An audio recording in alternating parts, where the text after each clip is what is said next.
AOC put out this tweet complaining about CNN platforming Donald Trump. But I know something that she doesn't know. See, CNN, AOC doesn't know y'all dirty little secret. But I know it. I know it.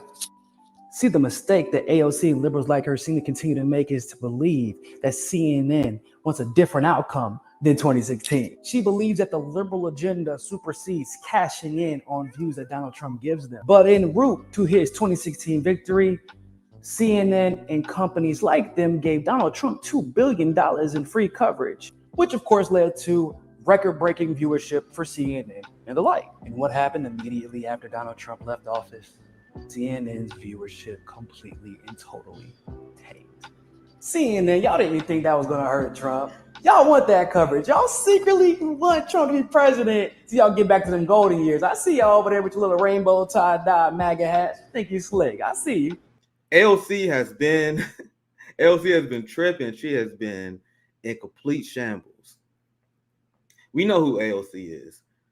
AOC is the person that is a plant by the establishment to make socialist left ideas as unappealing as possible. And if you notice, progressive liberal imperialists like her and Chris Hayes, they are leading the charge for the cause of censorship and complaining about democracy. We have reached such a low that people are complaining about the fact that we have democracy. So you guys see the video from my boy Niko. He spells it out great. We got a lot to discuss. I hear my boy Niko last second. I'm glad you joined me, homie. We all introduced my man Niko House here. You guys see his video. Give me a thumbs up whenever you're ready, Niko. But you have these people that are essentially complaining about journalism and complaining about the fact that CNN had the nerve to give a platform to the person who's leading the leading presidential candidate. What's poppin'? Niko House joined us last second. What's poppin', my brother? What is good, bro? Yeah, no, I definitely had to come on and talk about this because I was like, what the fuck? I was confused, and we're gonna get into a little bit of why, because it wasn't just this. I know that like ultimately for CNN's purposes, I already knew what time it was with CNN. Them boys out here heard it. They heard it. Yeah. You know, I said at the end of 2020's election, I said, damn, bro, it's gonna be crazy out here because some people got to start doing real journalism, and I don't know if they're gonna be able to do that. Like, like everybody isn't built for real journalism because they've been getting clicks off of using names for so long. And that's one thing. Obviously, everybody has a game, that YouTube algorithm specifically, because that's just how the algorithm works. Yeah. But most people say, for example, if RBN uses a name, they're about to add a lot of context as to why it is important that that person is mentioned and give you background. Whenever they use a name like Trump, for example, it's just use Trump's name. It's just because Trump's name is going to get them a lot of views. And they have nothing interesting to say or anything of merit to add. Like, that's what it comes down to. They miss that man. They miss him. They miss him more. I would dare say that they miss him more than Fox News, because Fox News is all for DeSantis. Yep. 100%. You nailed it. That's exactly what it is. They want Trump to win, and that's why I showed in the video. You nailed it. That's why I wanted to hear you say it live as well, because CNN numbers have been tanked. CNN Plus has been a disaster. But you guys want to know what's funny? They had Trump on CNN on the town hall, and they drew like 3-4 million views or so, which is like CNN never gets that amount. Like, it's crazy. Like, because this is what happens when you actually does something that people actually want to listen to. When you have a leading president, you're actually doing your job. This is what happens. But you want to know what's sad? This is considered a great number for CNN, but this is what Tucker Carlson gets on an everyday basis. That is also true. Yeah, on a casual day, not even like a crazy day. Like, and like, it's interesting that AOC says, why are we platforming somebody? She said that it was tantamount doing harm to the victim. I just want to say, like, that in and of itself is not true, right? Because there legitimate pushback. Like, I will tell you something that's tantamount to doing harm to a sexual assault victim. I don't know, not only platforming a presidential candidate, but endorsing them, perhaps, as they go on a smear campaign. a corporate funded smear campaign on television and in publications. Like, I don't know, maybe perhaps like what Biden did to Tara Reid, only to have AOC in the squad and Bernie Sanders and Marianne Williamson, and the list is literally infinite as far as liberals go. Where even Crystal Ball, who's been a sexual assault victim her damn self, as she's talked about in the past, all of these people actually not only platformed a presidential candidate, but they endorsed that particular presidential candidate. I actually don't, as a journalist, I don't have an inherent problem with CNN platforming him after that verdict. In fact, I would almost say it is their responsibility and duty to do so, because now a presidential candidate has been officially convicted of sexual assault, and it had obviously some other allegations attached to that. So now it is our job as journalists to challenge said presidential candidate on the world stage. That's what's supposed to happen.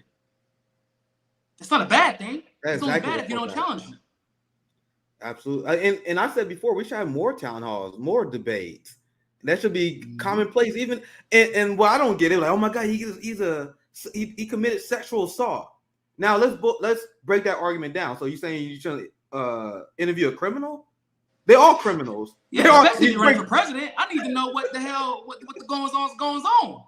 I need to know what the hell happened. Like, we all need to know. Like, because also, like, I'm one of those people who's painfully consistent. I also don't believe in the justice system, right? I can't pretend like the justice system is just sometimes when it comes to challenging power, and then unjust other times. Like, no, I believe that the justice system, when they get it right, it's on accident, and it is anomalous, right? It is not something that is consistent. And like, let's be real, especially in the case of Donald Trump, I can't assume that the justice system that has demonstrated that they do not want this man to have any type of power is all of a sudden going to treat him right. While I watch that same justice system allow Hunter Biden to post buck-ass naked with little girls.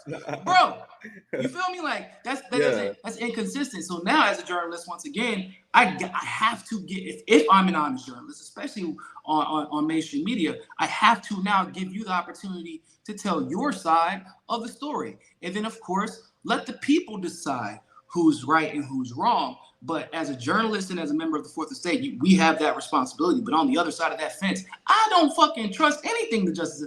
I always tell people, I don't just say believe all women, because I've literally I've seen black men get falsely accused. I saw a black man get falsely accused his senior year in high school, destroyed his entire football career because a white woman's parents didn't want them to know. That's historically a thing.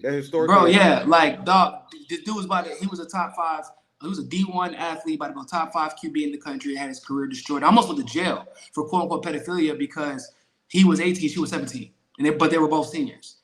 All because her parents didn't want to let the world know that she was into black dudes, even though the whole school knew. I assure you that. Anyway, but my point is, the justice system is fraudulent. It is not meant to help us. It is meant to protect power and those who have power. And now we have people like AOC saying, well, you're not allowed to platform Trump. Why? Because the justice system convicted it. Well, AOC is also the same person that says the justice system wrongfully convicts black people and minorities all the time. And also used to be the same one that criticized the justice system that wrongfully imprisons immigrants who cross the border, legitimately looking for refuge, but are separated at the said border. So you criticize the justice system, but then you say the justice system is fair as long as it's being negative to Trump, but it's also fair if it's not treating Hunter Biden and Joe Biden equally, or the Democrats in general, or the people who have made damn near billions off of the stock market that they're manipulating. But then on the other side of that fence, you say we have to deplatform Tucker Carlson, who would probably be one of the people with a bigger platform that would give Trump a chance to explain himself. Well, it's like, well, damn, how the fuck are we supposed to hear anything? So I'm gonna show you guys the rank hypocrisy about this, because I told you guys before, they were trying to pretend they were upset that Trump was platformed on CNN because he committed sexual assault. I am telling you guys, that is not the reason why they are upset. Liberals are anti-democracy extremists. They believe their ideology is the only one that is just enough, that has the right to shape public discourse. So if you do not have their ideology, if you're someone on the right, or if you're a Marxist-Leninist, if you're a communist, anyone who is not a liberal capitalist cannot shape the public discourse. They will not allow it. That is the biggest sin you can possibly commit. Tucker Carlson defended black socialists, and that motherfucker was out the Which next is week. crazy, bro. The That next is week gone. like that's what, and that part isn't crazy. I was surprised it took so long. I'm like, damn, it took a whole week for this man to defend black socialists again. Dog, that's crazy. But once again, what does that say? Does that say more about Tucker Carlson? No, I tell you all the time, it has nothing to do with it. I mean, yeah, it says that maybe people can be persuaded whenever they're making friends, because Jimmy and Glenn and Tucker Carlson are genuinely friends off the camera. In fact, my friend Jason Nichols, who's a staunch, he's a black leftist, a professor at the University of Maryland, teaches African American studies. Bro, he's like, actually, Tucker's actually super nice off camera. Like, he and Tucker are friends, which is why he's always going back on his show. But what it shows is when you actually get a chance to sit down with people and because not life is politics, but at the same time, everything is in politics, man. People are humans. Yeah. And that's when you make change, the most change, is by being willing and being unafraid to have those conversations, because you actually have the facts and the opinions and the legitimacy and the moral consistency to back up everything you're saying. That's why we experience what we experienced with Tucker, where I'm like, bro, did he really? I was so confused, bro, to this day. I was confused too. I was on my show like, how what? is he saying this shit? And then we see there's a lot of tension there. They were not happy bro, about they was it. getting mad at us. They were like, what are y'all trying to say about Tucker? Like, we're just saying that he said it. Why y'all so upset at us? It's crazy, we're saying like, that he said it, and these motherfuckers, AOC, the squad, etc., didn't say a motherfucking thing about it. Yeah, that's the thing. That's what I'm confused about. If he's the bad guy, he's the white supremacist. Why y'all doing white supremacist shit? That's what I'm trying to understand. And that shows they're anti-democratic. They hate the public square, the public square debate. So they want to shut it down, right? And they can't control Tucker, so they're like, all right, Tucker gonna say crazy shit, but AOC, you better fucking not. Turner, better fucking not. Bernie Sanders, you better fucking not. And the liberals already know. They don't need threats. They already know. And then there are people on the outside like us who don't play by the rules, right? And then we get smeared as right wingers.